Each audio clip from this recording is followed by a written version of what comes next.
السميع العليم من الشيطان الرجيم بسم الله الرحمن الرحيم الحمد لله رب العالمين والصلاة والسلام على أشرف الأنبياء والمرسلين وأهل بيته الطيبين الطاهرين المعصومين المظلومين المنتجبين المنتخبين ولعنة الله على أعدائهم أجمعين.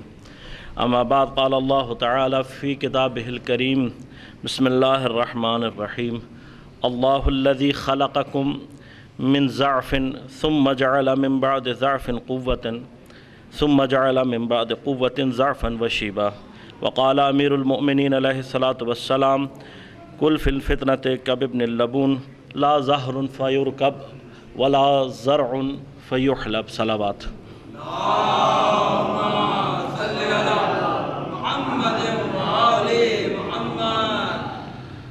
مومن کرام، سامعین محترم، آج کے اس درس کے سلسلے میں مجھے جو عنوان دیا گیا ہے وہ ہے عصر حاضر کے تقاضے، اور میں نے گفتگو کو ربط دینے کے لیے کہ ہم کسی مقصد تک پہنچ سکیں، سرنامہ کلام کے طور پر سورہ روم کی 54ویں آیت اور امیر المؤمنین علیہ الصلاۃ والسلام کے نہج البلاغہ میں کلمات قصیر میں سے جو امام امیر المؤمنین کے چھوٹے جملے، جن کو اب یوں عربی میں ہم اس کا ترجمہ کیا جائے، مختصر جملے، جن کو سید رضی نے اپنی کتاب نہج البلاغہ میں جمع کیا، اس کا پہلا جو جملہ امیر المؤمنین علیہ الصلاۃ والسلام سے منقول کیا، اس کی تلاوت کا شرف حاصل کیا۔ ارشاد پروردگار ہو رہا ہے کہ پروردگار اللہ الذی، اللہ وہ ہے کہ خلقکم من ضعف، کہ اس نے تمہاری خلقت کی ابتدا ضعف سے کی، وجعل من بعد ضعف قوة، اور پھر اس ضعف کے بعد اللہ تعالیٰ نے تمہیں قوت دی، اس کے بعد تمہیں قوی بنایا۔ وجعل من بعد قوة ضعفا وشیبة، اور پھر اس قوت کے بعد دوبارہ اللہ نے تمہیں ضعیف اور بوڑھا بنایا۔ سورہ روم کی 54ویں آیت۔ سورہ روم ان سورات میں سے ہے کہ جن کی تلاوت کے بارے میں شبہ قدر میں روایات یہ ملتی ہیں کہ جو 3 سورات خاص طور پر نقل ہوئی، سورہ روم، سورہ عنکبوت اور سورہ دخان، کہ جن کی شبہ قدر میں تلاوت کی جائے، تاکید کی گئی ہے، ان میں سے ایک سورہ روم ہے۔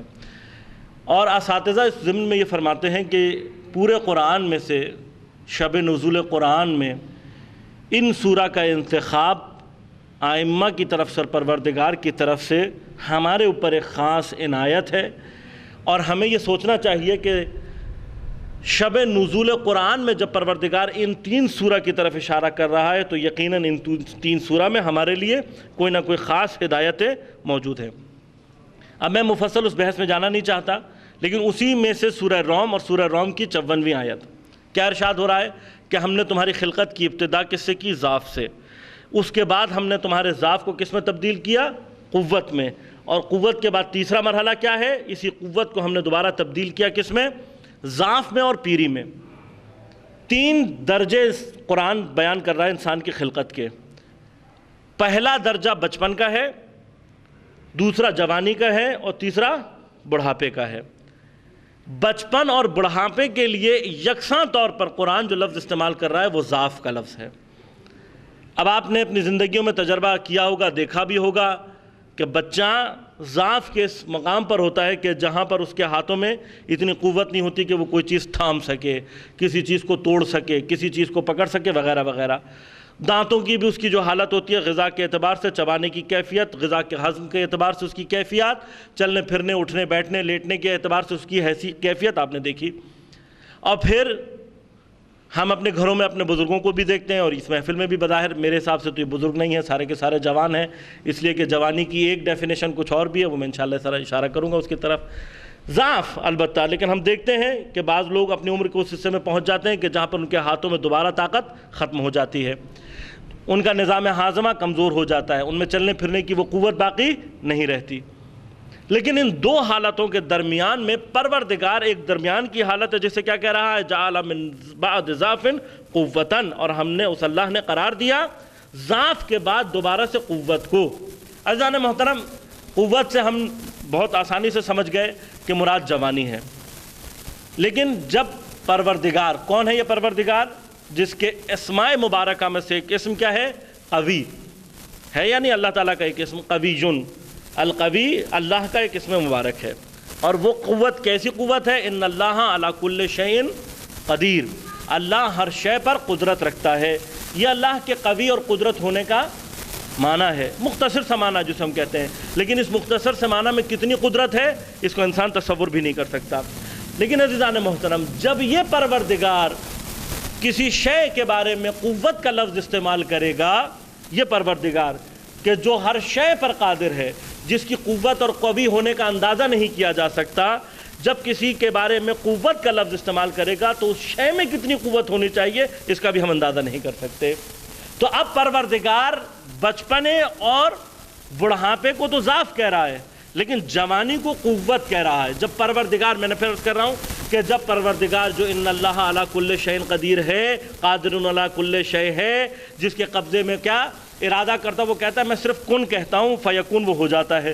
یہ کن اور فیکون بھی ہماری عقلوں کے لیے ہے، ورنہ اس کن اور فیکون کے درمیان میں نہ لفظ اور نہ ہونے میں کوئی فاصلہ نہیں ہے۔ یہ تو میرے اور آپ کے لیے ہے کہ وہ کہتا ہے میں ہوں کہوں ہو اور وہ ہو جائے، یہ تو میری اور آپ کی عقول کے لیے، اس لیے کہ میں اور آپ سمجھ نہیں سکتے، ورنہ پروردگار اس قوت کا حامل ہے کہ اس کو لفظوں کے احتیاج نہیں ہے، وہ ارادہ کرتا ہے اور وہ شے ہو جاتی ہے۔ یہ جو لفظوں کا فاصلہ ہے یہ بھی موجود نہیں ہے۔ اب اتنا قوی پروردگار جب کسی کے لیے کہہ رہا ہے کہ جعل من بعد ضعف قوتاً، تو پھر اس میں کتنی قوت ہونی چاہیے اس کی طرف ہم ادراک کرنا چاہیں تو ہم شاید درک نہ کر سکیں۔ تو جوان اور جوانی وہ قوت ہے کہ اول پروردگار اس کو اپنی طرف نسبت دے رہا ہے کہ ہماری طرف سے ہے، اور پھر اس کو قوت کہہ رہا ہے کون؟ جو قوی ہے۔ تو جب پروردگار کہہ رہا ہے کہ یہ قوی ہے، اس کے اندر قوت ہے، تو پھر اس کی قوت کا اندازہ ہم نے پھر عرض کرو کہ ہم نہیں کر سکتے، لیکن جوان کر سکتا ہے، جو جوانی کی ابتدا سے لے کر جوانی کی انتہا تک۔ اب یہ کتنا ٹائم پیریڈ ہے، اس میں مختلف ابحاث ہیں، کوئی کہتا ہے اتنے سال، کوئی اتنے سال، لیکن تقریباً ایک متفق علیہ قسم کی اگر آپ بات کر لیں تو تقریباً 13 سال، 12-13 سال کی عمر سے لے کر 45-48 سال تک کا جو ٹائم پیریڈ ہے اس کو جوانی کہا جاتا ہے۔ جوانی کہا جاتا ہے، نوجوانی ابتدا، اور پھر یہ جوانی تقریباً 45-48 سال، اور اگر بعض لوگ اچھے صحت کے حامل ہوں تو 50 سال تک جاتی ہے۔ یہ پورا راستہ 13 سال سے 12-13 سال سے لے کر آپ 50 سال تک کا ایک ٹائم پیریڈ ہے، جو کتنا بنتا ہے اندازاً 30 سال بنتا ہے تقریباً، یعنی راؤنڈ اباؤٹ آپ کہیں 25 سے 30 سال کا ایک ٹائم پیریڈ ہے کہ جس کو پروردگار کہہ رہا ہے یہ قوت، ہم نے اس کو قوت بنایا ہے۔ تو جس کو پروردگار قوت کہہ رہا ہے، اب یہ قوت کیا ہوتی ہے؟ اگر جوان یہ سمجھ لے کہ مجھے پروردگار نے قوی بنایا ہے، تو پھر جوان وہ کام کر سکتا ہے کہ جو انسان کی عقل اسے درک بھی نہیں کر سکتی۔ اب ہماری مشکل کیا ہے؟ ہماری مشکل یہ ہے عزیزان محترم کہ ہم جس زمانے میں زندگی کر رہے ہیں وہاں پر جو چیز ہمیں تعلیم کی جاتی ہے، وہ چیز جو ہمیں سب سے ابتدا میں سکھائی جاتی ہے وہ یہ ہے کہ تم نہیں کر سکتے۔ وہ چیز جو ہمیں سکھائی جاتی ہے، ہمیں بتلائی جاتی ہے، ہمارے ذہنوں میں ڈالی جاتی ہے، وہ کیا ہے کہ تم نہیں کر سکتے، تمہارے اندر توانائی نہیں ہے، تمہارے اندر قدرت نہیں ہے، تمہیں اس چیز کی ضرورت ہے، تمہیں اس چیز کی ضرورت ہے، پیسے کے بغیر کچھ نہیں ہو سکتا، قدرت کے بغیر، سیاسی قدرت کے بغیر کچھ نہیں ہو سکتا، فلاں چیز کے بغیر کچھ نہیں ہو سکتا، سیاسی قدرت کے بغیر کچھ نہیں ہو سکتا، اقتصادی قوت کے بغیر کچھ نہیں ہو سکتا، اجتماعی قدرت کے بغیر کچھ نہیں ہو سکتا۔ یہ وہ تعلیمات ہیں کہ جو ہمارے ذہنوں میں بھری جا رہی ہیں، لیکن پروردگار نے تو کسی ایسی چیز کا نام نہیں لیا۔ پروردگار کہہ رہا ہے کہ میں نے خود اس کو قوت بنایا ہے۔ تو جس کو خود پروردگار نے قوت بنایا ہے اس کے اندر کیا صلاحیتیں ہوں گی یہ وہ خود درک کر سکتا ہے۔ اور جس جوان نے جب بھی کہیں اپنی اس قوت کو درک کیا ہے اس نے اپنے زمانے میں محیر العقول کام کر کے دکھائے ہیں۔ انسان حیران ہوتا ہے اسی جوان کے کاموں پر۔ اب آپ جا کر دیکھیے کہ پیغمبروں نے اسی لیے اپنے زمانے میں جن کو ہدف قرار دیا ہے اپنی تعلیمات کا، وہ اس دور کا جوان رہا ہے۔ بوڑھوں کو، بچوں کو ہدف نہیں بنایا، پیغمبروں کی تعلیمات کا اور تربیت کا ہدف اپنے دور کے جوان رہے ہیں، انہوں نے جوانوں پر کام کیا ہے۔ اسی لیے، کیوں؟ اس لیے کہ زمانے کی قوت کا نام جوان ہے۔ ثانیاً روایات میں یہ ملتا ہے کہ پارسا جوانی، نیکی کے ساتھ جوانی، برائیوں سے پاک جوانی انبیاء کا شیوا ہے۔ انبیاء کی جوانی کیسی ہوتی ہے؟ پاک ہوتی ہے۔ انبیاء کی جوانی کیسی ہوتی ہے؟ گناہوں سے دور ہوتی ہے۔ انبیاء کی جوانی برائیوں سے دور ہوتی ہے۔ تو اگر آپ نبی کی زندگی جینا چاہتے ہیں تو اپنی جوانی پر کام کیجئے، اپنے جوان۔ اگر آپ چاہتے ہیں کہ آپ کا معاشرہ نبوی معاشرہ بن جائے، اپنے جوانوں کو پاک کرنے کی کوشش کیجئے، اپنے جوانوں کے اخلاق اور تربیت اور تعلیم پر کام کیجئے۔ اگر آپ چاہتے ہیں کہ آپ کا معاشرہ الہی معاشرہ ہو تو دیکھیے بوڑھے انسان، بڑھاپا انسان کو وہ درس دیتا ہے کہ جو زندگی میں اس کو اگر کوئی اور چیز نے نہ دیے ہوں تو بڑھاپا دے دیتا ہے۔ خود سے بڑھاپا اتنا بڑا درس ہوتا ہے انسان کے لیے کہ پھر اسے کسی اور استاد کی ضرورت نہیں ہوتی۔ اور خصوصاً درس الہی، خدا، آخرت، قبر، موت، ہر چیز کا درس دینے کی ابتدا کا نام بڑھاپا ہے۔ ٹھیک ہے، یہ بہرحال بزرگوں کے سامنے جسارت نہیں کرنا چاہتا، لیکن یہ ایک حقیقت ہے، تلخ حقیقت ہے۔ وہ چیز جو کمال ہے، وہ کمال بڑھاپے کی عبادت اسی لیے کہا کہ کمال نہیں ہے، لیکن بڑھاپے کی عبادت خود جوانی کی عبادت کا تسلسل ہوا کرتی ہے، یہ یاد رکھیے۔ جو شخص بڑھاپے میں آ کے نمازیں پڑھنا شروع کرتا ہے، اگر فرض کر لیجئے کسی کو ہم کریں بھی، تو وہ کچھ عرصے زیادہ نہیں چلتی، وہ کچھ عرصے آتا ہے پھر وہ بیمار ہو جاتا ہے، وہ کچھ عرصے آتا ہے پھر اس سے نماز چھوٹ جاتی ہے، وہ کچھ عرصے آتا ہے پھر اس کے بعد وہ روزے نہیں رکھ پاتا۔ کیوں؟ اس لیے کہ اس نے جوانی میں جب انجام نہیں دیا کام کو، تو بڑھاپے میں اس کا تسلسل برقرار رکھنا کوئی بھی، یہ تو عقلی سی بات ہے نا کہ آپ نے جوانی میں جو نہیں کیا بڑھاپے میں وہ کام ہرگز نہیں کر سکتے۔ تو جب یہ کلی قاعدہ دنیا کا ایک قاعدہ ہے نا، بھائی آپ نے جوانی میں فلاں کام نہیں کیا تو بڑھاپے میں کیا کریں گے؟ تو جو چیز دنیاوی کاموں میں جب یہ فارمولہ عتم ہے تو دینی اور الہی کاموں میں بدرجہ اولیٰ عتم ہے کہ آپ نے اگر جوانی میں نماز نہیں پڑھی تو بڑھاپے میں نماز پڑھنا، اور ہم نے تجربہ کر کے دیکھا ہے، موت کا یقین ہونے کے باوجود، حساب و کتاب کا یقین ہونے کے باوجود، جب بڑھاپے کی سرحد میں کوئی ایسا آدمی آ جاتا ہے تو اس کے لیے نماز پڑھنا مشکل ہو جاتی ہے۔ تو خیر، اب جو چیز اس وقت میں عرض کرنا چاہتا ہوں وہ کیا ہے کہ اگر آپ خود نبی کی زندگی جینا چاہتے ہیں تو اپنی جوانی پہ کام کیجئے۔ اگر آپ بزرگان یہ چاہتے ہیں کہ آپ کا معاشرہ نبوی اور الہی معاشرہ ہو جائے تو آپ کو بھی جوانوں پہ کام کی ضرورت ہے۔ یہ ایک مرحلہ آیت سے جو میں نے اٹھا کے پیش کیا، اس کی ضرورت انشاءاللہ آگے پڑے گی اب، کیونکہ میں نے اسی سے سلسلے کو لے کے چلنا ہے۔ لیکن درمیان میں اس قول کا جو امیر المومنین علیہ السلام کا میں نے ذکر کیا، اس کے بارے میں ذکر کرتا چلا ہوں۔ پہلا قول نہج البلاغہ میں کلمات قصیرہ میں سے، کن فی الفتنۃ کابن اللبون، واقعہ امیر المومنین علیہ السلام کے کلمات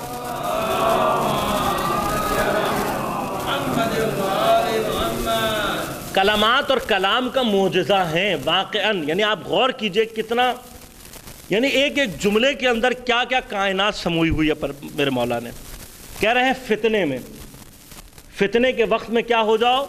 کن ہو جاؤ فتنے میں، فی الفتنہ کابن اللبون۔ اب ابن لبون کیا ہوتا ہے یہ تفصیل چاہتا ہے، لیکن میں کوشش کروں گا مختصر کر دوں۔ جب ہم زکوٰۃ کی بحث پڑھتے ہیں تو زکوٰۃ میں یہ بحث آتی ہے، عرب کی فصاحت و بلاغت ہے یہاں پر کہ عرب نے اونٹ اور اونٹنیوں کے نام رکھے ہوئے ہیں۔ ان ناموں سے نہ صرف اونٹ، اب یہ عرب کا، چونکہ اونٹ ایسا جانور ہے جس کا عرب سے سب سے زیادہ تقارب ہے، سب سے زیادہ معاملہ ہے، اور اس نے اونٹ کو اتنے نزدیک سے دیکھا ہوا ہے کہ یہ جو نام ہیں یہ اس کی اونٹ کی سٹڈیز، اگر میں یوں کہوں کہ اونٹ کے اوپر جو اس کے تجربات ہیں یہ اس کا نتیجہ ہے۔ اچھا، صرف جملتاً ایک عرض کر رہا ہوں یہ بات، آپ غور کیجئے کہ غرب میں بہت سارے جانوروں پر کام ہوا، آپ نے ڈاکومنٹریز دیکھی ہوں گی، کبھی کسی جانور پہ کام ہو رہا ہے، کبھی کسی جانور پہ کام ہو رہا ہے، کبھی کسی جانور پہ کام ہو رہا ہے، لیکن اگر غرب میں سب سے کم کسی جانور پہ کام ہوا ہے تو وہ اونٹ ہے۔ کبھی آپ نے اس کی وجہ پہ غور کبھی کوشش کی ہے کہ وجہ کیا رہی ہوگی، کہ کیوں؟ اصل میں اتنے جانور ہیں، بہت سارے، گھوڑے کے اوپر آپ کو ڈاکومنٹریز مل جائیں گی، حتیٰ گدھوں کے اوپر بھی مل جائیں گی، بظاہر ہمارے معاشرے کا ایک بیکار جانور سمجھا جاتا ہے، مطلب بیکار سے مراد کہ اس کی کوئی خاصیت ہے، خواص جو اس کو کہا جاتا ہے وہ اس میں نہیں پائی جاتی، کم ترین خواص رکھنے والا جانور ہے۔ جنگلی جانوروں پہ مل جائیں گی، بلیوں کے اوپر آپ کو مل جائیں گی، ناپاک جانوروں کے اوپر آپ کو ڈاکومنٹریز مل جائیں گی، نہیں ملتی۔ تو اونٹ پہ بہت کم کام ہوا ہے، کیوں؟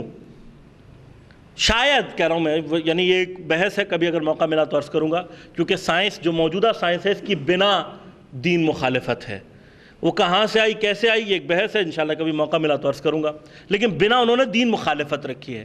اور اونٹ ان میں سے ہے کہ جس کے لیے پروردگار نے ایک سورہ میں ارشاد آیت یہ ہے کہ جن چیزوں میں پروردگار کہہ رہا ہے کہ غور کرو، جہاں پہ کہا زمین و آسمان میں غور کرو، وہاں پر اس جانور کا نام لے کر پروردگار نے فرمایا کہ وَالْإِبْلِ كَيْفَ خُلِقَتْ، غور کرو کہ اللہ نے اونٹ کو کیسے بنایا، اس بات میں غور کرو کہ اونٹ کیسے بنایا گیا ہوگا۔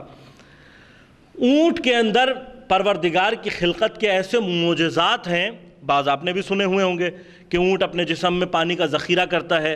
یہ پانی کا ذخیرہ دیکھیے، آپ اور میں پانی کو کسی چیز کے اندر بند کر دیں تو کتنے دنوں میں پانی خراب ہو جاتا ہے؟ 3 4 5 دن، 5 دنوں کے بعد اگر آپ کسی چیز میں بند کر دیں پانی کو تو وہ بو دینے لگتا ہے۔ ہم نے جس چیز کو اپنے لیے پانی کی حفاظت کا ذریعہ بنایا وہ فریج ہے، ہم فریج میں پانی رکھ دیتے ہیں، لیکن فریج میں بھی اگر آپ 4 یا 5 دن رکھا ہوا پانی پیئیں گے تو آپ کو اس میں بھی ذائقہ یا بو یا کوئی نہ کوئی چیز محسوس ہونے لگے گی۔ اب اس کے مقابلے میں پروردگار ایک حیوان کے اندر پانی کی سٹوریج کا سسٹم بنا رہا ہے کہ کئی ہفتے اس کے بدن میں پانی رہنے کے باوجود خراب نہیں ہوتا۔ اونٹ کی ایک خاصیتوں میں سے خاصیت یہ ہے کہ اس کے بدن کے اندر موجود پانی کئی ہفتے رہنے کے باوجود خراب نہیں ہوتا، اس کا ذائقہ نہیں بدلتا، اس کے اندر بو نہیں آتی۔ تو پروردگار نے اونٹ کے اندر ایک ایسا سسٹم بنایا ہوا ہے کہ جو آج تک، اور وہ بجلی سے بھی نہیں چلتا بظاہر، ٹھیک ہے، اور وہ کچھ ایسی کیفیت ہے کہ جس کے لیے انرجی اس طرح کی شاید ضرورت نہ ہو، لیکن چونکہ دین مخالف ایک بیہیویئر ہے سائنس کا، تو وہ چیزیں جن کی طرف پروردگار توجہ دلا رہا ہے وہ کوشش کرتے ہیں کہ ان کی طرف توجہ کم دلائی جائے۔ کیوں؟ اس لیے کہ ہم جو بھی کام کریں گے، جو بھی چیز سامنے لے کر آئیں گے، اس کا استفادہ قرآن سے ہو جائے گا۔ بہرحال یہ ایک بحث ہے، میں اس طرف جانا نہیں چاہتا۔ لیکن اب جو عرب نے اونٹ کے ساتھ زندگی گزاری ہے، اس کے اندر جو اس کی اپنی تجربات ہیں، اس کے بنا پر اس نے اونٹ کے نام رکھے ہیں۔ اب وہ اونٹ پیدا ہوگا تو اس کا ایک نام ہوگا، اونٹ جب اس کے دانت نکل آئیں گے تو اس کا ایک نام ہوگا، وہ اونٹ جوان ہو جائے گا تو اس کا ایک نام ہوگا، اگر وہ یعنی نر ہے تو اس کے الگ نام ہے، مادہ ہے تو اس کے الگ نام ہے۔ یہ مادہ جب خود حاملہ ہوگی تو اس کے الگ نام ہے، جب یہ بچہ دے دے گی تو الگ نام ہے، جب یہ بچہ دے چکتی ہے 1 سال، دیکھیے 1 سال وہ ہے کہ جب اس نے بچہ دیا، اور 1 سال کے بعد یہ دوبارہ حاملہ ہوئی ہے، پہلے بچے کو دودھ پلا رہی ہے، دوسرے سے حاملہ ہے تو اس کا کچھ اور نام ہے۔ اس طریقے سے مختلف، میں نام لیتا سارے لیکن وہ آپ کے لیے صرف ذہنی سنگینی کا باعث بنیں گے، اس لیے میں نہیں لے رہا۔ لیکن وہ اونٹنی جو اپنے بچے کو 1 سال دودھ پلا چکتی ہے، اس کو اس کو کہتے ہیں لبون، کیونکہ 1 سال سے وہ دودھ پلا رہی ہوتی ہے۔ اب 1 سال سے جو اونٹنی اپنے بچے کو دودھ پلا رہی ہے، اس کا بچہ کیا کہلائے گا؟ اگر وہ مرد ہے یعنی نر ہے تو اس کو کیا کہیں گے؟ ابن لبون۔ اگر وہ مادہ ہے تو کہلائے گی بنت لبون۔ اب بنت لبون اور ابن لبون دونوں میں فرق کیا ہے؟ نر و مادے کا۔ لیکن مولا یہاں پر کیا کہہ رہے ہیں؟ کن فی الفتنۃ ابن لبون، ابن لبون استعمال کیا۔ کیوں؟ اس لیے آگے چل کے ایک بات آ رہی ہے، کہاں کہ لا ظہر فیرکب، کہ یہ جو 1 سال کا نر ہوتا ہے ابن لبون، اس کی کوئی پیٹھ نہیں ہوتی، یعنی اس کی جو پیٹھ ہے وہ جمی بھی نہیں ہوتی، کمر ایسی جمی بھی نہیں ہوتی، فیرکب کہ اس کے اوپر سواری کی جا سکے، ولا زرعن، اور نہ ہی اس کے پستان ہوتے ہیں کہ جن سے فیہلب، دودھ کو دھویا جا سکے۔ اب دیکھیے چونکہ ابن لبون ہے تو لا زرعن خود بخود، اگر یہ بنت لبون ہوتی تو لا زرعن والی بات امام کی غلط ہو سکتی تھی، لیکن امام نے ابن لبون کہا ہے تو لا زرعن خود بخود ثابت ہو جاتی ہے۔ خلقت اور ابتدائیت کے اعتبار سے اس کی پیٹھ ایسی ہے کہ اس کی لا ظہر، اس کی کوئی پیٹھ نہیں ہے، کوئی ایسی کمر نہیں ہوتی اس کی اس طرح کی کہ اس کے اوپر سواری کی جا سکے۔ یہ تو خلقت کے اعتبار سے وہ معجزات ہیں جو اس کلام سے نظر آ رہے ہیں۔ دیکھیے اگر امام بنت لبون کہہ دیتے تو میں نے عرض کیا کہ لا زرعن والی بات غلط ہو جاتی، لیکن امام نے ابن لبون کہا، اور پھر یہ کہا کہ اب اس میں یہ 2 صفات ہیں، لیکن امام کہہ رہے ہیں کہ تم ہم سے مخاطب ہو کر کہہ رہے ہیں فتنے میں ابن لبون ہو جاؤ، ابن لبون کے جیسے ہو جاؤ۔ کیوں؟ اس لیے کہ اس میں 2 صفتیں ہیں، ایک صفت یہ کہ اس کی پیٹھ نہیں ہے کہ اس پہ سواری کی جائے، اور دوسری اس کا کوئی پستان نہیں ہے کہ اس سے دودھ دھویا جا سکے۔ کیا کہنا چاہتے ہیں امام؟ ہم سے کہہ رہے ہیں کہ فتنے میں تم ایسے ہو جاؤ، یعنی کیا؟ فتنے میں ایسے ہو جاؤ، پیٹھ پر سواری کرنا تسلط کے معنی میں ہے۔ جب کسی جانور کو رام کر لیا جاتا ہے اس کے بعد اس کی سواری کی جاتی ہے۔ یہ رام کیا ہوا جانور آپ کے اشارے پر آپ کا تسلط ہے، آپ جہاں چاہیں لے جائیں اسے۔ اور دودھ جو ہے وہ علامت ہے استفادہ کی، لیکن یہاں پر جو خاص طور پر امام مراد لے رہے ہیں وہ ہے سوء استفادہ۔ تو امام کہہ رہے ہیں کہ فتنے کے زمانے میں تم ایسے ہو جاؤ کہ نہ تو کوئی تمہیں رام کر کے اپنے اشاروں پر نہ چاہے، تمہارے اوپر تسلط کرنے کے بعد تمہیں اس طرح سے کرے کہ جہاں وہ چاہے تم جاؤ، ایسے بھی نہ ہو جاؤ، اور نہ ہی اس دور میں تم ایسے ہو جاؤ کہ کوئی تم سے سوء استفادہ کر سکے۔ پس زمان فتنہ میں انسان کی کیفیت کیا ہونی چاہیے؟ اسی لیے المومن قیس، میں یہ یہاں سے بھی گفتگو کو شروع کر سکتا تھا کہ ائمہ نے مومن کی صفت کیا بتائی ہے کہ مومن ہوشیار ہوتا ہے، اس کے اندر ہوشیاری پائی جاتی ہے۔ یہ جملہ بھی ہے، لیکن اس کے مقابلے میں زیادہ ڈیفائن کرنے والا جملہ جو ہے وہ یہ کلمہ ہے جو میں نے آپ کی خدمت میں عرض کیا، کیا کہ امام کہہ رہے ہیں فتنے کے زمانے میں ایسے ہو جاؤ کہ نہ تو کوئی تمہارے اوپر سواری کر کے یعنی تمہارے اوپر تسلط کا پا کر تمہیں اپنے اشاروں پہ چلائے، اور نہ ہی کوئی تم سے سوء استفادہ کر سکے۔ زمان فتنہ، فتنہ کسے کہتے ہیں، فتنہ کیا ہوتا ہے، یہ اپنی ایک بحث ہے، لیکن فرض کے لیے ابھی جو آپ کے ذہنوں میں جو بھی معنی ہے فتنہ کا اس کو رکھیے گا ذہن میں، جو بھی معنی ہے ذہن میں۔ یہ فتنہ اور اس کے دور میں امام نے آپ کو کیا بتایا، کیسے ہو جاؤ کہ کوئی تمہارے اوپر نہ تو تسلط کر سکے نہ تم سے سوء استفادہ۔ اب میں دو چیزیں ایک ساتھ آپ کے سامنے پیش کر چکا ہوں، ایک جوانی کی اہمیت اور دوسری زمان فتنے میں انسان کو امام کیا کہہ رہے ہیں کہ کیسا ہونا چاہیے۔ یہ دو باتیں عزیزان محترم، یہ جو اگر آپ نے سائنس کا مطالعہ خصوصاً نوجوانوں کے ذہن میں موجود ہوگا کہ آپ سائنس میں اکثر پڑھتے ہیں کہ انسان نے سٹون ایج، پتھر کے زمانے سے ترقی کرتے کرتے انسان اس موجودہ دور میں پہنچا۔ اب پتھر کے زمانے سے پہیے تک آنے میں، آئرن ایج میں آنے میں، آئرن ایج سے آنے کے بعد جو ہے وہ سمجھ لیں پہیے کے ایج میں آنے کی، جس کو آپ ماڈرن ایج کہہ سکتے ہیں، اور اس سے پھر اب ہائی ٹیکنالوجیکل ایج، ان کا جو سفر ہے اس کی داستان یوں ہے کہ پہلے ایج جو پتھر کے زمانے سے لے کے لوہے کے زمانے تک کا سفر ہے اس میں کئی ہزاروں سال لگے ہیں، لیکن لوہے کی سٹیج سے لے کے پہیے کی سٹیج تک آنے میں زیادہ ٹائم نہیں لگا انسان کو، اور پہیے کی سٹیج سے آنے کے بعد پھر جدید ترقیاتی دور میں جو سفر ہے وہ کئی اس سے کم سالوں کا ہے۔ اور جب انسان اس ترقی یافتہ دور میں آیا ہے تو پھر اس کا جو سفر ہے اب ترقی کا وہ بہت تیز ہوتا چلا جا رہا ہے۔ اب جو ترقی کی رفتار ہے وہ ہزاروں سالوں سے گھٹ کے پہلے سالوں میں تبدیل ہوئی، سالوں سے گھٹ کر اب تبدیل ہو رہی ہے مہینوں میں۔ ہر مہینے میں آپ دیکھیں گے کہ ایک نیا ماڈل آتا ہے، ہر نئے مہینے کے اندر ایک نئی ٹیکنالوجی انٹروڈیوس ہوتی ہے، ایک نئی چیز پیش کی جاتی ہے۔ اور اب آپ جس رفتار سے جا رہے ہیں آگے اس میں یہ ہوگا کہ آج یہ کہا جا سکتا ہے کہ 20 سال کے بعد دنیا کی شکل کیسی ہوگی، 20 سال کے بعد ٹیکنالوجی کے اعتبار سے آپ کہاں کھڑے ہوں گے، اس کا انسان اندازہ نہیں لگا سکتا۔ بعین ہی جیسے کہ اگر آپ آج یہ کہیں کہ آج کی دنیا میں آج سے کوئی 200 سال پرانا آدمی اگر آ جائے تو وہ 200 سال پرانا انسان کی اس ٹیکنالوجی کی جو ایڈوانسمنٹ ہے اس کو دیکھ کے ہو سکتا ہے کہ شدت حیرت سے مر جائے۔ کیوں؟ اس لیے کہ تو وہ تصور ہی نہیں کر سکتا تھا کہ آپ جو ہے وہ چاند پر جا سکتے ہیں، نہ لائٹ کا تصور تھا، نہ سیل فون کا تصور تھا، نہ موبائل کا تصور تھا، نہ گاڑیوں کا تصور تھا، اس طرح کی کوئی چیز نہیں تھی۔ تو جب ایسی کوئی چیز نہیں تھی اور اس زمانے میں انسان نے ان چیزوں کے بارے میں سوچنا بھی نہیں شروع کیا تھا، تو اب اگر آپ اس کو اس زمانے میں لے کر آئیں تو شدت سے اس کی یہ حالت ہو سکتی ہے۔ لیکن آج 20 سے 20 سال کے بعد کیا ہوگا؟ شاید 20 سال کے بعد ہماری بھی کیفیت یہی ہو کہ ہم یہ سوچیں کہ ہم کس دنیا میں آ گئے اگر ہمیں ایک دم سے 20 سال آگے لے جایا جائے۔ اتنی تیزی سے آپ ٹیکنالوجی کے ایڈوانس میں جا رہے ہیں۔ خوب، اب یہ جو ٹیکنالوجیکلی ایڈوانس ہو رہے ہیں، آپ سے سب سے پہلا سوال یہ پیدا ہوتا ہے کہ کیا آپ کا دین اس ٹیکنالوجیکل ایڈوانسمنٹ میں آپ کا ساتھ دے رہا ہے یا نہیں؟ کیا قرآن، کیا حدیث، کیا دین، فقہ یہ وہ علوم ہیں کہ جو دقیانوسی علوم ہو گئے ہیں یا نہیں؟ یہ علوم ایسے ہیں، یہ قرآن ایسا ہے، یہ حدیث ایسی ہے کہ یہ آپ کے اس سارے کے سارے جتنی آپ ٹیکنالوجیکل ایڈوانسمنٹ میں جا رہے ہیں اتنا بجائے اس کے کہ آپ حدیث کو رد کریں، اتنی ہی شدت سے آج حدیث اور قرآن آپ کے لیے ثابت ہو رہا ہے۔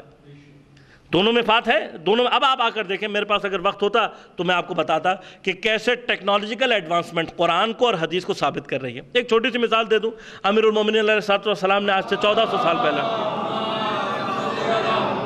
محمد میرا امام گرتے ہوئے پانی کو دیکھ کر یہ کہہ رہا ہے کہ ایک دور آئے گا کہ جس میں اسی پانی سے گرتے ہوئے پانی سے گھروں میں روشنی ہوگی۔ اب دیکھنے والا ہے میرے مولا کے چہرے کو عجب حالت سے دیکھ رہا ہے کہ یہ کہہ رہے ہیں پانی گر رہا ہے اور امام اس پانی سے روشنی کی بات کر رہے ہیں جہاں پر روشنی کا تصور آگ کے بغیر ممکن نہیں ہے، اور پانی اور آگ میں بظاہر ضدیت ہے، دشمنی ہے۔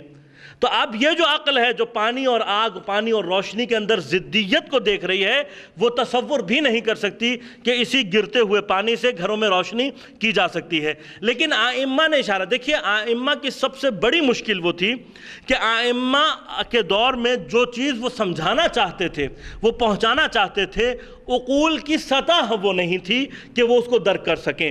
یہ مجبوری کا کمال ہے، یا یوں کہہ لیجیے کہ کمال مجبوری یہ ہے کہ آپ ایک چیز جانتے ہیں لیکن آپ اس چیز کو کنوے نہیں کر سکتے، یہ کمال مجبوری ہے۔ لیکن کمال امانت اور کمال دیانت اور کمال علم یہ ہے کہ آپ اس کے باوجود ایسے الفاظ ادا کریں کہ وہ ہر دور میں اسی سارے مقصد کو پہنچاتا رہے کہ جو آپ چاہتے ہیں۔ بس 1400 سال کا سفر آپ نے طے کیا، اس 1400 سال کے اندر کوئی مقام ایسا نہیں آیا ہے کہ جہاں پر یہی حدیثیں، یہی آیات، یہی روایات ہمارے لیے رہنمائی نہ بن کے سامنے آ رہی ہوں۔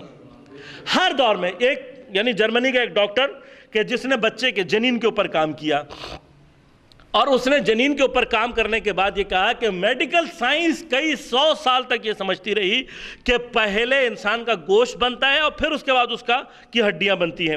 کہا جب میں نے قرآن کی یہ آیت اتفاقاً میرے نظروں سے گزری تو میں حیران ہوا کہ یہ کیسے ممکن ہے کہ 1400 سال پہلے یہ کہا گیا کہ پہلے استخوان بنتا ہے اور پھر گوشت چڑھتا ہے اس کے اوپر۔ تو کہا میں بہت حیران رہا، لیکن اس کے بعد میں نے ریسرچ کرنا شروع کی، اور پھر جب موجودہ سائنس سامنے آئی اور سونوگرافی وغیرہ، الٹرا ساؤنڈ وغیرہ، یہ سارے ٹیکنیک سامنے آئیں، تو اس نے خود بخود ثابت کیا کہ قرآن نے جو 1400 سال پہلے بات کہی تھی وہ سچ ہے۔ سائنس جسے کئی 100 سال اپنی ٹیکنالوجی کے باوجود یہ سمجھتی رہی کہ ایسے ہونا چاہیے، وہ غلط ثابت ہو گئی۔ تو وہ کہتا ہے کہ اس بات پر، صرف قرآن کی اس آیت کے اوپر اس نے اسلام قبول کر لیا۔ وہ کہا ممکن ہی نہیں ہے کہ ہم اتنی ٹیکنالوجی کے بعد یہ سمجھ پائے ہیں کہ انسان کی خلقت کا پروسیس میں پہلے اس کی ہڈی بنتی ہے، بعد میں اس پہ گوشت چڑھتا ہے۔ کہا 1400 سال پہلے کہنے والا قرآن یقیناً اس خالق کا ہے جس نے اس کو بنایا ہے۔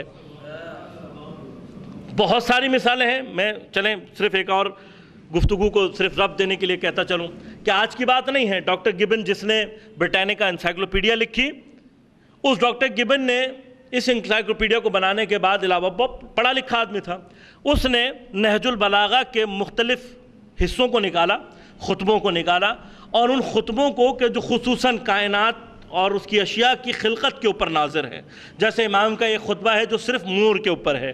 اب دیکھیے اس وقت ضرورت ہے نا کہ ہمارے پاس ہمارے زولوجسٹ ایسے ہوں کہ جو آگے بڑھیں اور آگے بڑھنے کے بعد مور کی زندگی پہ کام کریں اور دیکھیں کہ امام کا خطبہ اور مور کی خلقت میں کہاں۔ اسی طرح سے امام نے چونٹیوں کے اوپر ایک خطبہ دیا ہے۔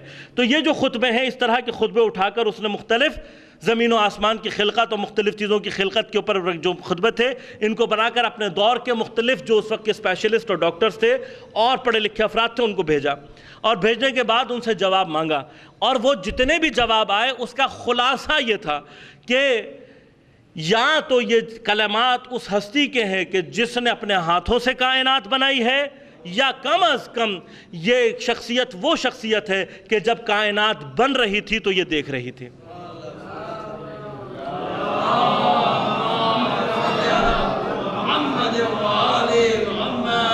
یہ جو ساری مثالیں ہیں یہ آپ کو خاص طور پہ اس لیے دی گئیں تاکہ اب آپ اور ہم اس بات کو سمجھ سکیں کہ کوئی دور ایسا نہیں ہے کہ جس میں دین نے اس ساری ٹیکنالوجیکل ایڈوانسمنٹ کا جواب نہ دیا ہو یا اس کے مقابلے میں آ کر بات نہ کی، بلکہ بالعکس کیا ہو رہا ہے کہ آج بھی یہ ہو رہا ہے کہ پہلے زمانے میں کچھ حدیثوں کو رد کیا گیا یہ کہہ کر کہ یہ عقل کے خلاف ہے، آج علماء انہی حدیثوں کو اٹھا کر اسی ٹیکنالوجیکل ایڈوانسمنٹ میں ثابت کر کے یہ بتا رہے ہیں کہ دیکھو جسے تم عقل کے خلاف کہہ کر ثابت کر رہے رد کر رہے تھے، آج کا دور اسی حدیث کو ثابت کر رہا ہے۔ اس لیے دیکھیے یہ جو حدیثوں میں ہے، ہم بعض اوقات مکس کر جاتے ہیں بعض بحثوں کو، کہ یہ کہا جاتا ہے کہ جی جو حدیث قرآن کے اور اس کے مطابق نہ ہو اسے رد کر دو۔ رد کا مطلب اب بعض ایسی بھی روایت ہیں جس میں ائمہ نے کہا کہ اٹھا کے دریا میں پھینک دو۔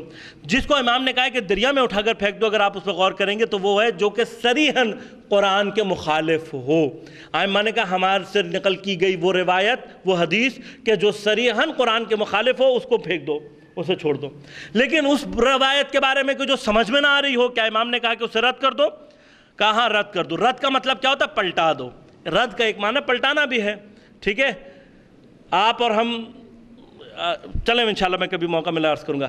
رد کا مطلب کیا ہے؟ کہ پلٹا دو۔ پلٹاؤ کس طرف کا؟ ہماری حدیثوں کی طرف پلٹا دو، پلٹا دو قرآن کی طرف، پھینکو نہیں۔ رد کا مطلب ایک مطلب کیا ہے؟ پلٹا دے۔ تو پلٹا دو، ہماری ہی طرف اس کو رد کر دو۔ یعنی کیا کہ کچھ عرصے کے بعد کچھ خود بخود موقع آئے گا کہ یہی حدیث خود بخود بول رہی ہوگی کہ تمہاری عقل کم تھی، حدیث صحیح تھی، تمہاری سمجھ میں نہیں آ رہا تھا لیکن حدیث ہے۔ موقع ملا انشاءاللہ کبھی دوبارہ عرض کروں گا تفصیل سے۔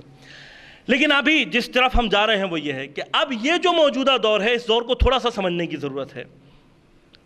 یہ وہ دور ہے عزیزان محترم کہ جہاں پہ جب آپ نے ٹیکنالوجیکلی ایڈوانسمنٹ حاصل کی ہے تو ہر چیز سمٹ کر جس چیز میں آ چکی ہے، یعنی جو مین برین کنٹرول سسٹم چل رہا ہے آپ کا، وہ آپ کا میڈیا ہے۔ اب یہ میڈیا ٹیلی ویژن میڈیا ہو، یہ میڈیا ریڈیو میڈیا ہو، یہ media social media network کے انٹرنیٹ کے ذریعے سے ہو یا کسی اور شکل میں ہو۔ آج آپ دیکھیں گے کہ جب بچہ گھر میں آتا ہے یا کسی بھی جگہ پر ہوتا ہے تو اس کی جیب کا موبائل ہے۔ اکثر یہ عادی ہو گئے، یہ تو ابھی آپ لوگ واقعاً میں یہ کہوں گا کہ مہربانی کر رہے ہیں کہ کسی کے ہاتھ میں مجھے موبائل نظر نہیں آ رہا واقعاً، مطلب ورنہ ہم تو یہ دیکھتے ہیں کہ بظاہر نوجوان گفتگو میں موجود ہے، صاحب گفتگو میں موجود ہے، لیکن کھیل موبائل سے رہے ہیں۔ یہ ہمارے اور آپ کے لیے آفات ہیں۔ کیوں؟ اس لیے کہ ہم دینا چاہ رہے ہیں، مطلب ہم چاہ رہے ہیں کہ اب بات ہمارا میڈیا چلے، لیکن ہمارے میڈیا کے اندر بھی ایک میڈیا ایسا داخل ہو چکا ہے کہ جو آپ کے ہوتے ہوئے بھی آپ کو نہ ہونے کی کنڈیشن میں رکھا ہوا ہے اس نے۔ میں اسی لیے کہتا ہوں کہ ہمارے ہاں یہ جو خیالات و تصورات بن گئے ہیں اس پہ غور کرنے کی ضرورت ہے۔ ہم اپنے نوجوان کو سمجھاتے ہیں، اپنے بچوں کو یہ سمجھاتے ہیں، ہم کہتے ہیں اپنی فیملی کو ٹائم دو، تو وہ کہتا ہے میں ٹائم دیتا ہوں فیملی کو ٹائم دینے کے باوجود بھی مسائل ہیں۔ کیوں؟ اس لیے کہ اپنے حساب سے جو وہ ٹائم دے رہا ہوتا ہے وہ اصل میں فیملی کو نہیں دے رہا ہوتا، وہ ٹی وی کو دے رہا ہوتا ہے۔ گھر کے 7 یا 8 افراد ایک ہی کمرے میں بیٹھے ہوئے ہیں، کئی گھنٹوں تک ساتھ ہیں، لیکن جتنی دیر وہ بیٹھے ہوئے ہیں وہ درواقع ٹی وی دیکھ رہے ہوتے ہیں، اور اس ٹی وی دیکھنے میں ان میں سے کوئی ایک دوسرے کے ساتھ نہیں ہوتا، وہ سب کے سب ٹی وی کے ساتھ ہوتے ہیں۔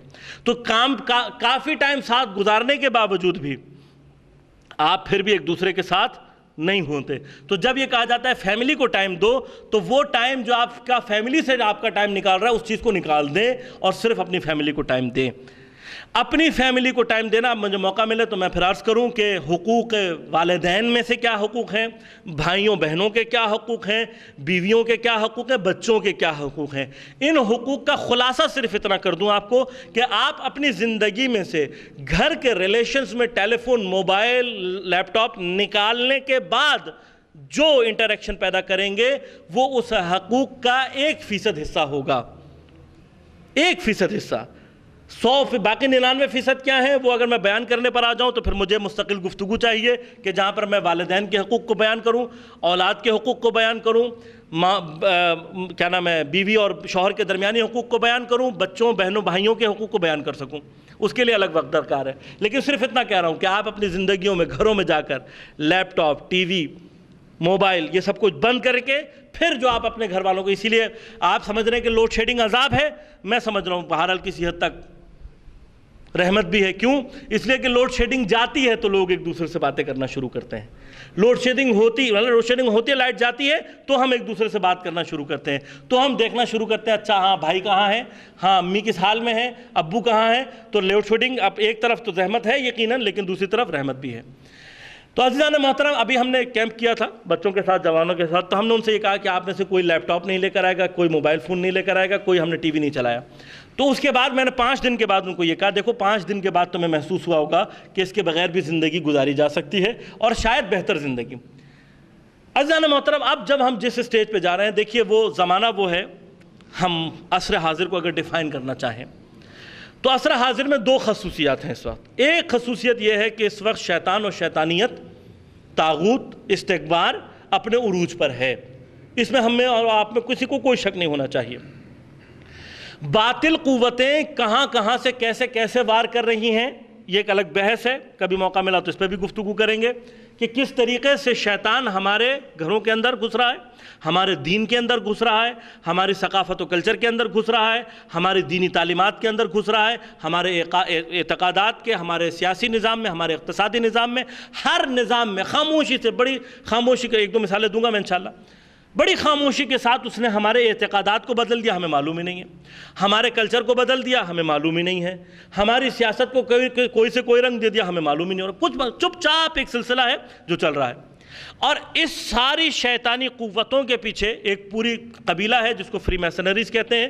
فری میسنریز کی اگر آپ بیس میں جائیں گے، اس کی تاریخ ڈھونڈنے جائیں گے تو حضرت موسیٰ کے دور میں جو سامری تھا، صرف اشارہ کر رہا ہوں اس لیے تاکہ نوجوانوں میں، خود بزرگوں سے تو صرف جسارت ہی کی جا سکتی ہے کیونکہ جانتے بھی ہیں، پہچانتے بھی ہیں، وہ مجھ سے زیادہ علم بھی رکھتے ہوں گے یقیناً، صرف نوجوانوں کو تحریک دینے کے لیے کہ یہ دوبارہ ایک ہوتا ہے نا، مثلا یہ پبلسٹی کے ٹیکنیکس ہیں، اب آپ نے ٹی وی پہ بھی دیکھا ہوگا، وہ کہتے ہیں مطلب ہوتا ہے کچھ ایسی چیز چھوڑ جاؤ کہ جس سے لوگ اٹریکشن پیدا کر سکیں، تو ہم بھی ہمارے پاس بھی اٹریکشن کا سمال ہے، میں آپ کو چیزیں آپ کو چھوڑ کے جاؤں گا اس لیے تاکہ آپ دوبارہ مجھے بلانے پہ مجبور ہو جائیں، یہ ہمارا پبلیکیشن کا سسٹم ہے، ہماری پبلسٹی ہے کیا کہ اگر آپ قرآن کا مطالعہ کریں گے تو آپ کو پتہ لگے گا کہ وہ سامری جس نے گوشالہ بنایا تو کیسے بنایا، اس میں سے آواز کہاں سے آئی، وہ کیسا ہوا، وہ ایک قصہ ہے پورا۔ اور پھر یہ گوشالہ جس کی 10 دن کے اندر، صرف 10 ڈیز کے اندر اس نے لوگوں کو اس کی عبادت پہ مجبور کیا، جب حضرت موسیٰ آئے اور وہ بڑے غضبناک تھے، انہوں نے الواح کو توڑ دیا اور اس کے بعد جناب ہارون سے انہوں نے کہا کہ تم نے یہ کیا کیا وغیرہ وغیرہ۔ پھر اس کے بعد جب لوگوں نے توبہ کی حضرت موسیٰ کے آنے کے بعد، تو جو پرستش کرنے والے تھے ان کو اللہ تعالیٰ نے توبہ کیسے قبول کی؟ توبہ ایسے قبول کی کہ اللہ تعالیٰ نے کہا کہ اے موسیٰ ان سے کہو کہ یہ ایک اندھیرے کمرے میں بند ہو جائیں، ان کی آنکھوں کو باندھ دیا جائے، اندھیرے کمرے میں آنکھوں کو باندھنے کے بعد ان کے ہاتھوں میں ننگی تلواریں دے دی جائیں اور ان سے کہا جائے کہ یہ اندھادھند تلوار چلائیں۔ اب ایک کمرہ آپ سمجھ لیں، یہ ہال، اس کو بند کر دیا جائے چاروں طرف سے، اس کے اندر کاملاً اندھیرا ہو اور اس پر بھی آنکھوں پہ پٹی بندھی ہوئی ہو اور ہاتھوں میں تلواریں لے کے ننگی تلواریں چل رہی ہوں، تو کیا حال ہوگا اسے آپ اور ہم تصور بھی نہیں کر سکتے۔ لیکن فرمایا کہ بس یہ اندھادھند تلواریں چلائیں گے تو جو زندہ بچ گئے وہ بچ گئے، جو مر گئے سو مر گئے، یہ توبہ ہوگی۔ آسان بات ہے، بہت سخت مرحلہ ہے، لیکن وہ جس نے ان کو اس سب کام پر لگایا، کیا اس کو اللہ تعالیٰ نے موت کی سزا دی؟ کیا اسے اللہ تعالیٰ نے کہا کہ اسے پہاڑ پہ سے دھکا دے دو، کہا اس کو جلا دو، کیا کہو؟ اب آپ جب قرآن پڑھیں گے تو سامری کی سزا کا نام تھا لامساس۔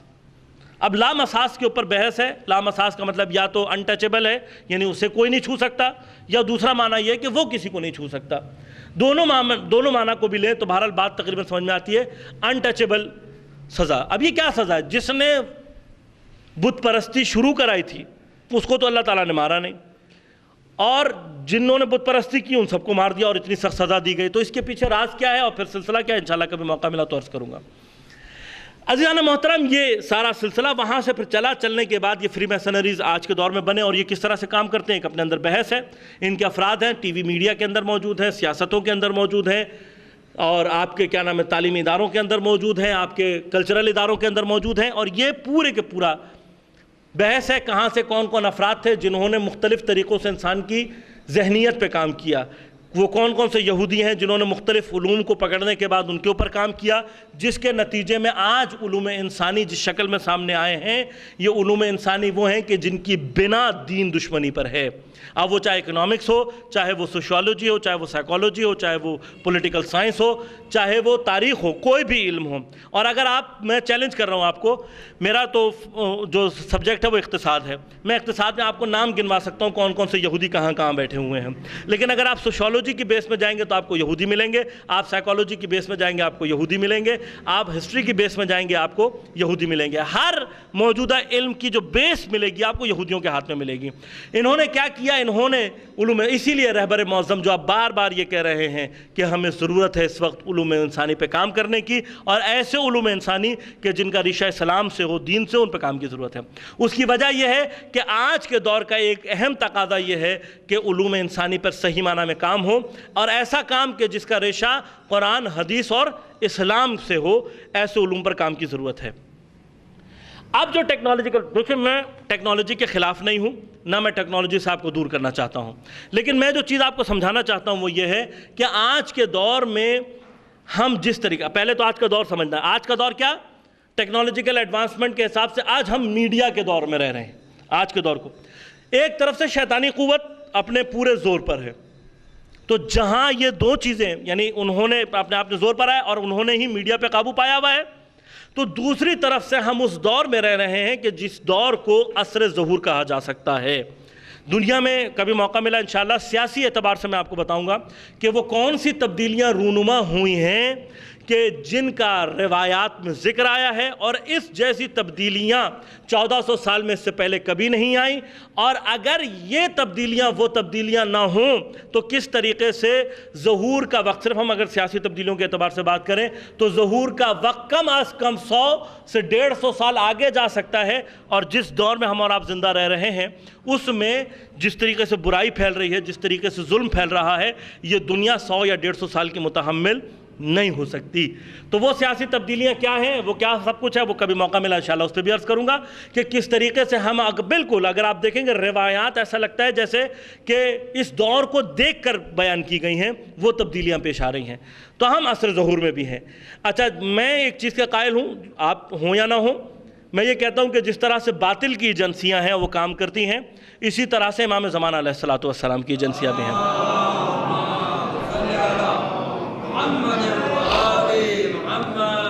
فرق صرف اتنا ہے کہ ابھی جو مشکل ہے ہمیں جو پیش آ رہی ہے وہ یہ کہ امام زمانہ کی ایجنسیاں اس لیے سست ہیں کہ ہمارا نوجوان تربیت یافتہ نہیں ہے۔ میں نے کیا کہا تھا کہ ہر نبی نے اپنی تعلیمات کا مرکز کس کو بنایا ہے؟ نوجوانوں کو بنایا ہے، اور ایسا ہو ہی نہیں سکتا کہ امام زمانہ علیہ السلام اپنے زمانے کے نوجوانوں سے غافل یا پر امید نہ ہوں۔ تو اگر اس وقت امام زمانہ کو کسی کی ضرورت ہے صحیح معنی میں تو وہ آپ نوجوان ہی ہیں، اور آپ ہی کو ضرورت ہے۔ وہ کس طرح سے ہوگا انشاءاللہ اس کو میں عرض کر کے گفتگو کو تمام کرتا ہوں۔ بس زمانہ آپ کو سمجھ میں آ گیا۔ اب میڈیا، صرف ایک دو مثالیں دوں گا، میں مثالیں دے کے آپ کو یہ سمجھاؤں گا کہ کس طریقے سے میڈیا ہمارے اعتقادات کو خراب کر رہا ہے، ہمارے کلچر کو۔ کلچر کی خرابی کی تو ایک چھوٹی سی مثال یہ ہے کہ اگر آپ گھر کے بچوں کو دیکھیں گے تو وہ آپ کو اپنے کھیل اور کود کے درمیان میں ہندی لفظ زیادہ استعمال کرتے ہوئے نظر آئیں گے در مقابل اردو یا حتیٰ انگلش پہ ہم اتنا زور دیتے ہیں، بچہ کھیلتے ہوئے انگلش نہیں بولتا۔ ہمارے گھروں میں اردو بولی جاتی ہے، لیکن بچہ جب کھیل رہا ہوتا ہے تو آپ اس سے وہ مختلف قسم کے ہندی الفاظ سنیں گے کہ جو آپ نے بھی شاید اپنی عمر میں کبھی نہ سنے ہوں، اور آپ کو بھی اس کا مطلب نہ آتا ہو کہ یہ، بلکہ شاید وہ جو ہندوستان میں رہ کر آئے ہوں ان کو بھی نہ پتا ہو کہ یہ ہندی میں اس کا یہ مطلب ہوتا ہے، لیکن آپ بچے سے پوچھیں گے تو وہ کھٹ کر کے آپ کو بتا دے گا۔ تو یہ کیا ہے؟ خاموشی سے آپ کے اور ہمارے درمیان میں ایک کلچر کو انٹروڈیوس کرایا جا رہا ہے، ایک سلسلے کو پھیلایا جا رہا ہے۔ اسی لیے آج امام زین العابدین علیہ السلام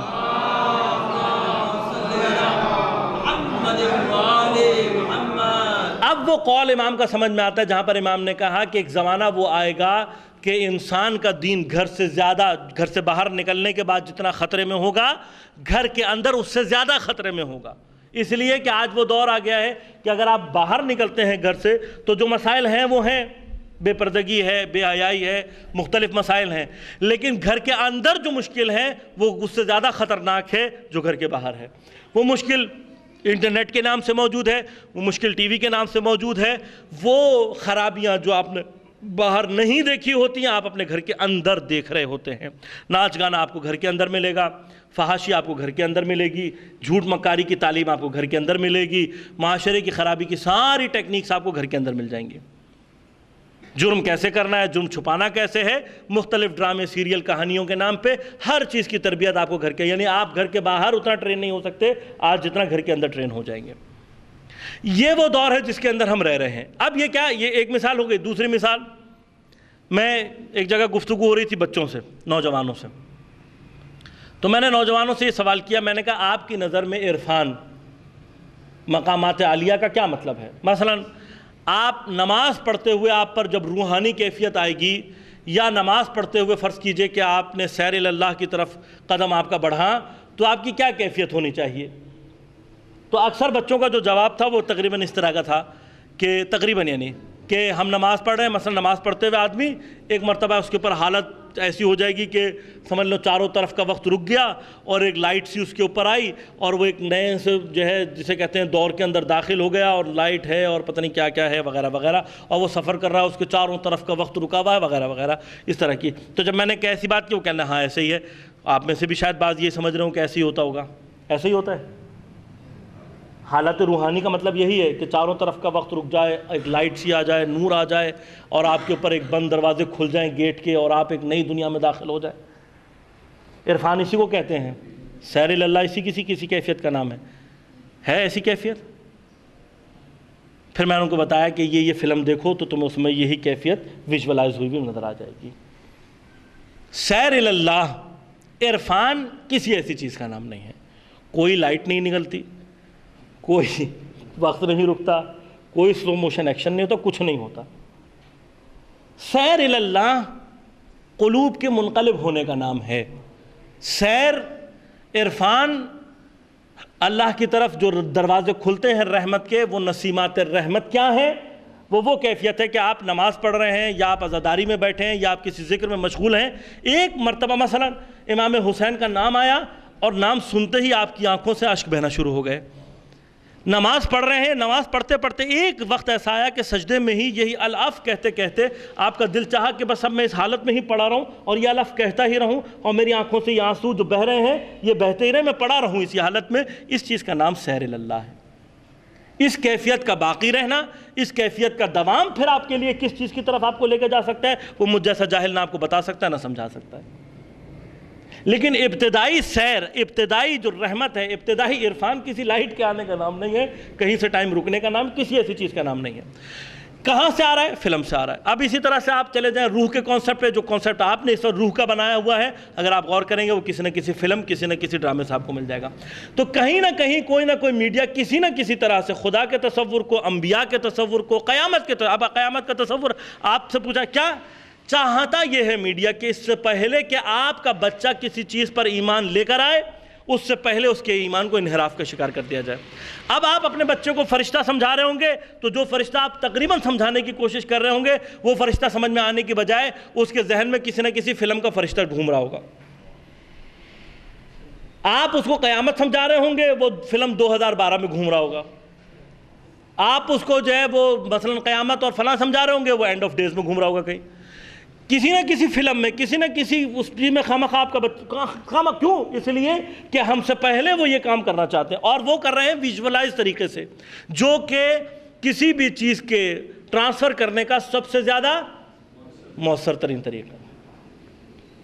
اب کیا ہم اس میں پیچھے ہیں؟ نہیں۔ ایک تقاضا آج کے دور کا یہ ہے کہ نہیں، آپ بھی ویژولائز کر سکتے ہیں، آپ بھی سارے ڈسٹورٹڈ جتنے بھی یہ انحرافی عقائد ہیں اس کے اوپر کام کر کے اس کو صحیح راہ دے سکتے ہیں۔ ہمارے پاس بچے ہیں، ہمارے پاس نوجوان ہیں۔ میں نے پہلے بھی ابھی پرسوں بلکہ پچھلے ہفتے کی بات ہے، یہاں برف خانے میں گفتگو ہو رہی تھی تو میں نے عرض کیا کہ عصر حاضر کا ایک تقاضا یہ ہے کہ خدا کے لیے دین کو فری میں لینے کی کوشش ختم کر دیجیے۔ خدا کے لیے دین کے اوپر جو آپ کا بھی، ہم کیا چاہتے ہیں؟ ہم یہ چاہتے ہیں کہ دینی کتاب ہمیں مفت میں مل جائے۔ ہم یہ چاہتے ہیں کہ اب میں خدا نہ خواستہ اس طرح مت میں آپ سے پیسے مانگ رہا ہوں، میں آپ سے پیسے نہیں مانگ رہا، ٹھیک ہے، اس طرح مت جائیے گا۔ میں صرف یہ کہنا چاہ رہا ہوں کہ ہم کیا چاہتے ہیں؟ ہم یہ چاہتے ہیں کہ ہمیں ہر چیز فری میں مل جائے۔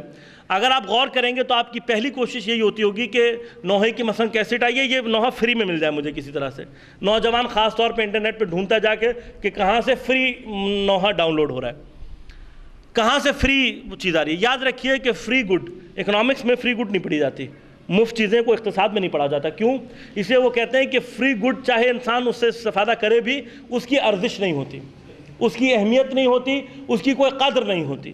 تو جب آپ دین کو مفت میں لینے کی کوشش کریں گے تو ابتدا ہی میں آپ کے ساتھ یہ مشکل پیش آئے گی کہ اقتصادی بیہیویئر جو انسان کی زندگی کا ایک نیچرل بیہیویئر ہے آپ اپنی نیچر، اپنی فطرت سے جنگ نہیں کر سکتے۔ جب آپ دین مفت میں لینے کی کوشش کریں گے تو آپ کی اپنی نیچر اس مفت دین کے خلاف کھڑی ہو جائے گی۔ اچھا نتیجہ کیا نکلتا ہے؟ ایک صاحب شکایت یہ ہو رہی تھی کہ بچے، ہم نے دین کی کتابیں چھاپی، وہ ہماری کتابوں کو ہاتھ ہی نہیں لگاتے، وہ پڑھتے ہی نہیں ہیں۔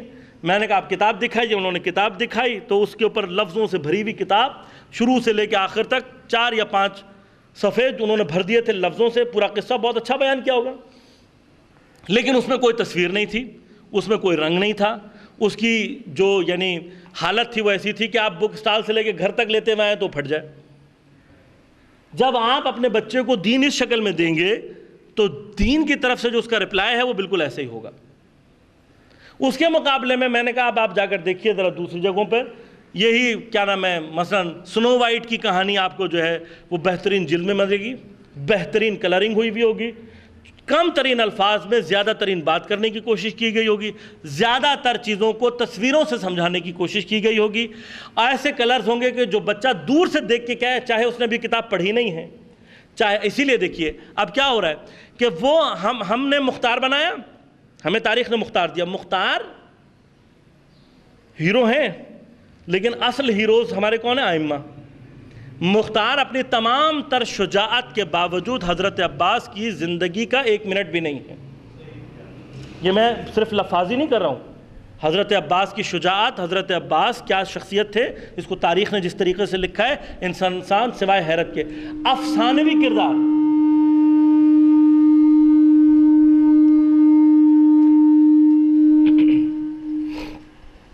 گویا ایسا لگتا ہے افسانوی کردار۔ دیکھیے اب افسانہ، میں کبھی موقع ملا تو اس پہ بھی آپ سے گفتگو کروں گا کہ افسانے کی کیا حیثیت ہے، اور افسانہ اور کہانی اور داستان اور قصہ، اس کے مقابلے میں دین میں آپ کے پاس کیا چیز ہے، ریالٹی، اصل حقیقت۔ دیکھیے انسان نے، کاش وقت ہوتا میں عرض کرتا کہ جو افسانوی کردار بنائے ہیں، اب انسان نے افسانوی طور پہ جب سوچا تو کہاں کہاں اس نے غلطیاں کی ہیں اور کہاں کہاں اس نے اوٹ پٹانگ باتیں کی ہیں، لیکن ان افسانوی کرداروں کے مقابلے پر آپ کی دین کے اندر آپ کو وہ کردار ملیں گے کہ جس کو انسان کی ذہن سوچ بھی نہیں سکتا۔ دیکھیے آپ طاقتور سے طاقتور ہیرو ڈھونڈ لیں گے لیکن 2 انگلیوں پر قلعہ خیبر کا دروازہ اٹھانے والا آپ کو نہیں ملے گا۔ یہ ٹھیک ہے، میں صرف یہ افسانوی اس میں موقع ملا میں بتاؤں گا آپ کو کہ کیسے افسانہ بنایا جا رہا ہے۔ آپ اس کے مقابلے پہ، اس سے پہلے کہ آپ امیر المومنین کا تصور دیں، آپ کے پاس حلق کا تصور آ جائے گا۔ ایک گرین قسم کا آدمی جو جس کے اوپر کیمیکل ری ایکشن ہوئے اور اس کے بعد وہ غصے کی حالت میں، یہ تصور خاص طور پہ اپنے ذہن میں رکھیے گا کہ غصے کی حالت میں جب وہ آ جاتا ہے، غضبناک جب ہو جاتا ہے تو وہ پھول کے بڑا ہو جاتا ہے، بڑا ہونے کے بعد وہ پوری دنیا اس کے لیے جو ہے وہ بالکل چونٹیوں کی طرح سے اٹھا کر پھینکتا ہے۔ تصور موجود ہے۔ اب جب آپ بچے کو قلعہ خیبر کی داستان سنا رہے ہوں گے تو عین اس داستان کے پیچھے اس بچے کے مائنڈ میں جو چیز پھر رہی ہوگی وہ حلق کا تصور ہوگا۔ آپ حضرت عباس کی شجاعت بیان کر رہے ہوں گے، اس کے ذہن میں بیٹ مین گھوم رہا ہوگا۔ آپ اس کو جو ہے وہ کوئی اور ہیرو بتا رہے ہوں گے، اس کے ذہن میں اسپائڈر مین گھوم رہا ہوگا۔ آپ اس کو کوئی اور یعنی شب معراج اور پتہ نہیں کیا کیا سکھا رہے ہوں گے، اس کے ذہن میں سپر مین گھوم رہا ہوگا۔ تصور کر رہے ہیں آپ؟ تو آپ کو میڈیا کہاں لے کے جانا چاہ رہا ہے؟ میڈیا اب ہمارا عصر حاضر کیا چاہ رہا ہے؟ اس کا مطلب تقاضا کیا کر رہا ہے؟ تقاضا یہ کر رہا ہے کہ اس سے پہلے کہ یہ سب کچھ ہو، ہمارے پاس لوگ موجود ہیں، مگر ہمارے لوگوں کی مشکل کیا ہے؟ ہمارے پاس بہترین اینیمیشن ڈیزائن بچے موجود ہیں۔ یہ سیف گارڈ آپ کے بچوں نے سب نے دیکھا ہوگا، اس کی جو اینیمیشن فلم ہے اس کے بنانے والے اکثر شیعہ لڑکے ہیں۔ جب وہ سیف گارڈ بنا سکتے ہیں تو وہ اور بھی بہت کچھ بنا سکتے ہیں، دین کے لیے خدمت کرنے کے لیے تیار ہیں۔ جہاں پر آ کر یہ بچے مار کھاتے ہیں وہاں پر کیا ہے؟ فائنینس نہیں۔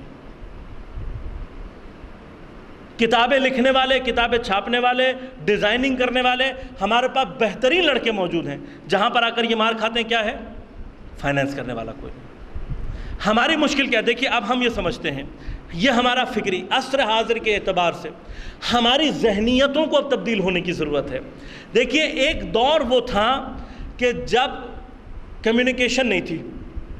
اب جب کمیونیکیشن نہیں تھی تو یہ نظر و نیاز کا سلسلہ تھا۔ میں نہیں خدا نخواستہ اس کے خلاف نہیں جا رہا خود میں، پھر کیونکہ ایک مشکل ہماری سب سے بڑی یہ ہوتی ہے کہ ہم سمجھا کچھ رہے ہوتے ہیں، سمجھا کچھ جاتا ہے۔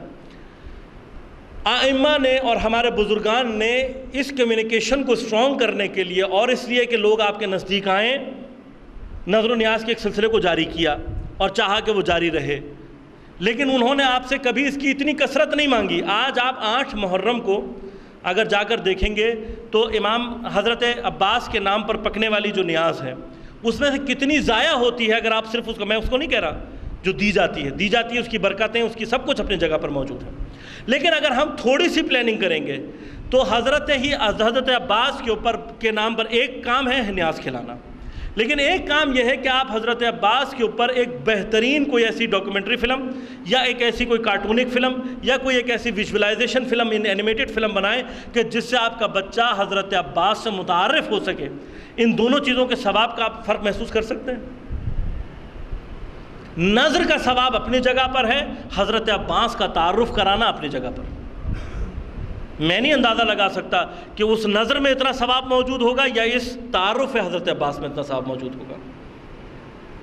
میں آپ کو یہ نہیں کہتا خدا نہ خواستہ میں نہ تابوت کا مخالف ہوں نہ علم کا، یہ سب ہمارے کیوں؟ اس لیے کہ جب آپ نے نسبت دے دی علم کو حضرت عباس سے، یہ نسبت اسے احترام دے دیتی ہے، لیکن اس نسبت کے اوپر آ کر افراد خود آپ کے دین کو نقصان پہنچا دے گا۔